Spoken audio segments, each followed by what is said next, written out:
Assalamualaikum dan salam sejahtera. Kami dari Kumpulan 6 akan membentangkan tugasan bagi kursus PPPY 1172 Fiqh Muamalat dan Jinayat yang bertajuk Status Kontrak Kanak-kanak menurut Undang-Undang dan Islam. Takrifan kanak-kanak menurut perspektif Islam. Di dalam Al-Quran terdapat 4 istilah utama yang merujuk kepada kanak-kanak, iaitu Ibnu, Al-Walad, Sabiyun dan Tiflun. Ibnu bermaksud anak dan disebut 35 kali di dalam Al-Quran. Biasanya merujuk kepada hubungan anak dengan bapa. Al-Walad pula disebut sebanyak 102 kali, membawa maksud yang berbeza seperti kanak-kanak lelaki, anak muda atau yang dilahirkan. Sementara itu, Sabiyun dan Tiflun merujuk kepada kanak-kanak yang masih kecil atau di usia muda. Dalam Islam, kanak-kanak belum baligh tidak dipertanggungjawabkan sepenuhnya atas hukum syarak, tetapi tetap perlu dididik. Dari sudut hukum, mereka juga tidak boleh membuat kontrak sah tanpa persetujuan wali atau penjaga. Menurut Undang-Undang Sivil, kanak-kanak ditakrifkan sebagai individu bawah umur 18 tahun. Ini selaras dengan UNCRC dan juga Akta Umur Dewasa 1971 yang menyatakan bahawa sesiapa yang berumur bawah 18 adalah kanak-kanak. Dalam konteks Undang-Undang Kontrak pula, menurut Akta Kontrak 1950, kanak-kanak tidak sah untuk membuat sebarang kontrak. Tetapi ada pengecualian, iaitu jika kontrak itu melibatkan keperluan asas seperti makanan, pakaian dan tempat tinggal. Okey, seterusnya kita pergi kepada prinsip asas menurut Islam. Okey, dalam Undang-Undang Kontrak Islam, jual beli sah jika penjual dan pembeli berkelayakan, barang halal, bermanfaat dan diketahui sifatnya. Mesti ada ijab dan kabul yang jelas, tanpa paksaan. Islam tekankan keadilan, ketulusan dan keredaan dalam urus niaga demi memastikan keberkatan serta hak setiap pihak terpelihara.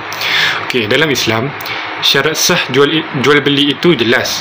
Mesti ada penjual dan pembeli yang berkelayakan. Maksudnya, kedua-dua tu baligh, berakal dan faham apa yang dia buat. Jadi, kalau kanak-kanak yang belum baligh, kontrak yang kanak-kanak itu buat tak dikira sah, kerana belum cukup syarat itu tadi. Tapi kalau budak tu dah mumayyiz, maksudnya dia dah boleh membezakan antara baik dan buruk, dia boleh buat urus niaga dengan izin penjaga, barulah kontrak itu boleh diterima. Contohnya, kanak-kanak itu membeli makanan ringan dengan menggunakan duit sendiri. Okey, kesimpulannya, dalam Islam, kita sangat menekankan keadilan dan perlindungan, terutama untuk kanak-kanak. Jadi, urus niaga pun ada had dan syarat, supaya semua pihak terjaga hak dan keberkatannya. Secara umum, umur dewasa ialah 18 tahun menurut Akta Umur Dewasa 1971. Namun, ada pengecualian. Contohnya, umur layak mengundi ialah 21 tahun, sertai kesatuan sekerja 16 tahun dan umur perkahwinan berbeza mengikut agama. Bagi orang Islam, wanita boleh berkahwin pada umur 16 tahun dan lelaki umur 18 tahun. Tetapi, mahkamah boleh benarkan jika lebih muda. Secara amnya, kanak-kanak tidak boleh buat kontrak kerana belum cukup matang untuk buat keputusan rasional. Seterusnya, saya akan membentangkan perbandingan antara Undang-Undang Sivil dan Islam berkaitan status kontrak kanak-kanak. Secara umumnya, kedua-dua sistem perundangan ini mengakui bahawa kanak-kanak belum mempunyai keupayaan penuh untuk melaksanakan kontrak yang sah. Namun, pendekatan dan asas penilaian antara kedua-dua sistem ini agak berbeza.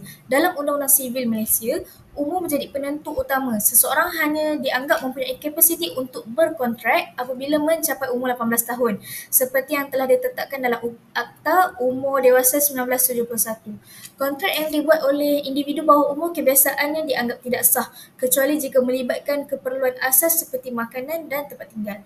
Berbeza dengan Undang-Undang Islam, tidak hanya bergantung pada umur semata-mata. Islam menilai keupayaan individu berdasarkan dua perkara utama iaitu baligh dan mumayyiz. Dalam hal ini, seorang kanak-kanak hanya boleh berkontrak apabila telah baligh dan cukup matang atau jika mendapat keizinan daripada wali. Islam turut menekankan keadilan dan keberkatan dalam setiap urus niaga dan tidak mengiktiraf kontrak yang dibuat tanpa memenuhi syarat sah dari sudut syarak. Sebagai contoh, perbezaan undang-undang sivil menetapkan had umur secara mutlak, manakala dalam Islam, kanak-kanak yang telah baligh boleh dikira layak berkontrak asalkan memenuhi rukun dan mendapat keizinan wali jika perlu. Walaupun pendekatan berbeza digunakan, kedua-duanya mempunyai matlamat yang sama iaitu untuk melindungi kanak-kanak daripada ditindas atau dimanipulasi dalam urusan niaga. Untuk membantu kita lebih faham, kami telah sediakan jadual ringkas yang membandingkan aspek-aspek utama seperti definisi kanak-kanak, syarat sah kontrak, peranan wali dan tujuan perlindungannya. Dengan ini kita dapat lihat bahawa dalam konteks Malaysia yang mempunyai sistem perundangan majmuk, pemahaman terhadap kedua-dua perspektif ini amat penting, khususnya apabila melibatkan individu Islam dan bukan Islam dalam urusan kontrak. Seterusnya kita masuk pada dalil. Rufi al-qalam an salasah anil naim hatta yastayqiz wa anil gulam hatta yahtalima wa anil majnun hatta yufiq. Maksudnya telah diangkat pena dari tiga golongan, dari orang yang tidur sehingga dia terjaga, dari seorang kanak-kanak sehingga dia balik, dan daripada orang yang gila sehingga dia sedar.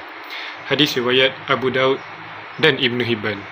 Makna telah diangkat pena di dalam hadis sebentar tadi bermaksud tidak dibebankan dengan taklif dan tidak dikenakan hukuman ataupun dosa terhadap apa yang dilakukan oleh mereka.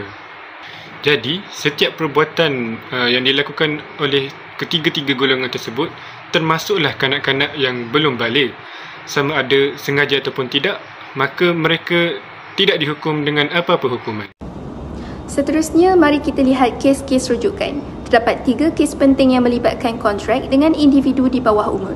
Dalam kes Gucaran pada tahun 1971, kontrak beliau menjadi guru dibatalkan kerana beliau masih di bawah umur.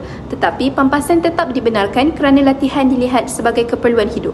Seterusnya, kes Tan Hee Chuan pada tahun 1934 pula melibatkan jual beli tanah. Walaupun kontrak itu tidak sah kerana beliau masih di bawah umur, wang tidak dipulangkan kerana tiada hubungan amanah. Akhir sekali, kes Awang Johari pada tahun 1978, beliau membeli tanah ketika masih di bawah umur, jadi kontrak itu terbatal dan mahkamah mengarahkan wang yang dikeluarkan itu dipulangkan. Seterusnya, implikasi undang-undang. Kanak-kanak yang belum matang dari segi fikiran mudah terdedah kepada eksploitasi. Justeru, undang-undang sivil dan Islam menetapkan had keupayaan mereka untuk berkontrak. Mahkamah juga boleh membatalkan kontrak bawah umur kecuali melibatkan keperluan. Manakala dalam undang-undang Islam, kontrak sah hanya apabila ada keizinan wali. Sistem perundangan majmuk pula memerlukan penyelarasan agar keputusan seiring dengan latar agama dan tahap kematangan. Kesedaran masyarakat penting bagi melindungi masa depan kanak-kanak daripada urusan yang tidak sah dan dieksploitasi. Akhir sekali, sebagai rumusan kepada pembentangan kami, perbandingan antara undang-undang sivil dan Islam menunjukkan bahawa kedua-duanya menekankan perlindungan terhadap kanak-kanak dalam urusan kontrak. Walaupun pendekatannya berbeza dari segi sivil berdasarkan umur, manakala undang-undang Islam berdasarkan baligh dan keizinan wali, tapi tujuan utama undang-undang tersebut tetap sama, iaitu untuk memastikan keadilan dan mengelakkan eksploitasi. Dalam konteks sistem undang-undang majmuk di Malaysia, kefahaman dan penyelarasan antara kedua-dua sistem ini sangat penting. Semua pihak perlu peka agar kontrak yang melibatkan kanak-kanak dibuat secara sah, beretika dan tidak memudaratkan.